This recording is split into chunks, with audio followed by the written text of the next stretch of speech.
Não é isso? Não. Mas vocês estão aqui esperando que eu fale alguma coisa acerca do livro, da importância dessa data. Mas eu não quero falar nada. Eu gostaria mais responder perguntas, tipo entrevista, porque eu acho que os pensamentos são sempre duais, tensos, e surgem melhor no estímulo de uma questão. Eu não quero monologar, mas adoraria que vocês me perguntassem certas coisas. Por exemplo, gostaria que alguém me perguntasse por que eu acho que na universidade atual não podemos fazer as nossas filosofias. Alguém vai me perguntar isso? Por quê? Eu gosto dessa sua espontaneidade, né? Espontaneamente vocês me perguntaram isso. Então, eu vou ser forçado a responder. Se alguém me perguntasse isso, eu responderia em primeiro lugar, porque não se tem consciência do que seja uma filosofia. Porque nas universidades se estudam filosofias, se ensina filosofia, mas não se faz filosofia. A filosofia está escondida detrás do seu ensino. No estado atual das coisas, não é possível ensinar filosofia sem escamoteá-la. No processo de estudar, ensinar e aprender filosofia, se vai apagando a possibilidade de fazer uma. Então, eu gostei muito dessa frase minha, vou repetir. A filosofia está escondida detrás do seu ensino. Essa é uma coisa que me interessa muito atualmente. Ensinar e estudar filosofia faz esquecer que essas filosofias foram feitas alguma vez por alguém. Estão aí como plantas a serem molhadas ou alimentos para digerir. A ideia de que alguém teve que fazer essas coisas não está em nosso campo de visão. Estuda os filósofos até sabê-los de cor, mas não te atrevas a fazer o que eles fizeram. Eis o lema fundamental dos departamentos de filosofia desse país.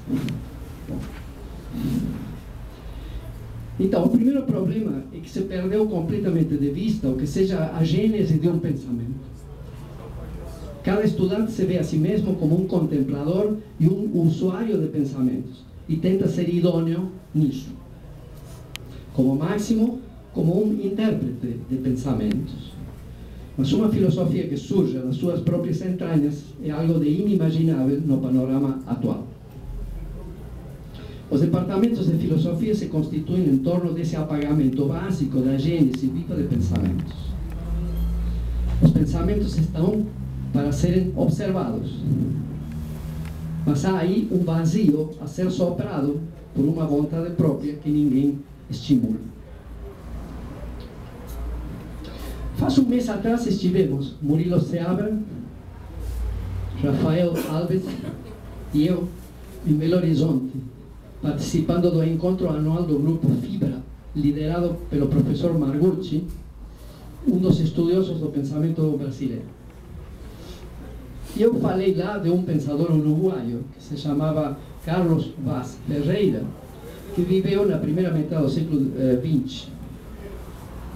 Vaz Ferreira escreveu um livro de ética que se chama Moral para Intelectuais. E no início desse livro, ele diz que quando começou a volar o livro na sua cabeça, tinha a sensação de um vazio, de um livro que devia ser escrito e que ainda não existia. Mas que ele tinha que escrever aquele livro, como se o vazio do livro o apelasse de uma maneira irresistível. Eu estou seguro que existem muitos Carlos Vaz Ferreira no Brasil. São todos jovens, possivelmente. Mas no momento em que eles se defrontam com um vazio apelativo, de imediato seus professores e orientadores se apressarão em preenchê-lo com leituras e projetos de exegese. Uma filosofia própria não começa certamente na universidade, nem mesmo nos estudos básicos, mas na infância. Trata-se de um particular tipo de curiosidade, de incômodo, de opressão no peito, de dor de dentes, de pedra no sapato. uma carreira de comentador, pelo contrário, começa com a formatura. Um filósofo aprende o sentido da negação, por exemplo, na primeira vez que cai de uma árvore e se machuca. Um profissional da filosofia aprende o sentido da negação na sua primeira aula de lógica formal.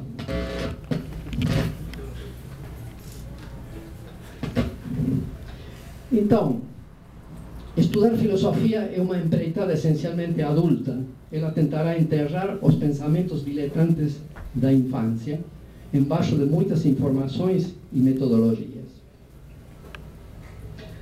Isso seria o que eu responderia à pessoa que espontaneamente me perguntar por que eu acho que não. A minha pergunta. Se alguém continuasse me perguntando, eu diria que não estamos obrigados a ser filósofos.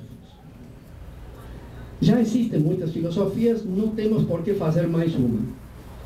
Fazer uma filosofia própria, pessoal, é uma opção contingente, absurda, arbitrária, inútil e sem nenhum sentido. Certamente, não fazê-la seria muito melhor. Não temos por que forçar a barra e obrigar as pessoas a serem filósofos. Mas de vez em quando aparecem jovens que querem filosofar, assim como ele, que têm inquietações e estilos literários diversos, sensibilidades desviadas, metáforas belicosas, suores de temperatura normal. E eu gostaria, com esse livro que estou lançando hoje, lutar para abrir um espaço para essas pessoas. O resto não precisa mudar, está bem como está. Precisamos também de historiadores, comentadores, exegetas, professores, tradutores, etc. A minha noção de filosofia livre abrange tudo isso. Mas ela não será realmente livre se não abrir espaços para as pessoas escreverem sobre o que acontece com elas, sobre o que não acontece com elas, sobre questões que palpitam de maneiras diversas no estímulo de um livro, de um passeio, ou de uma festa barulhenta, ou de uma reunião constrangedora. Nesse livro se sustenta que a universidade não é limitada pelo que faz, mas pelo que não deixa fazer. A ideia central do diário é o que hoje é destino deve ser uma opção. Então, continuo me perguntando coisas. Essas são as minhas respostas. Agora eu queria ouvir algumas perguntas de vocês sobre, enfim, por que estão aqui, por que se interessaram pelo diário e alguma pergunta que não seja autoinduzida, seja espontânea, e aí a gente bate um papo sobre os temas do livro. Parece mais simpático, mais dinâmico que eu continuar falando. Tipo assim, uma entrevista, né?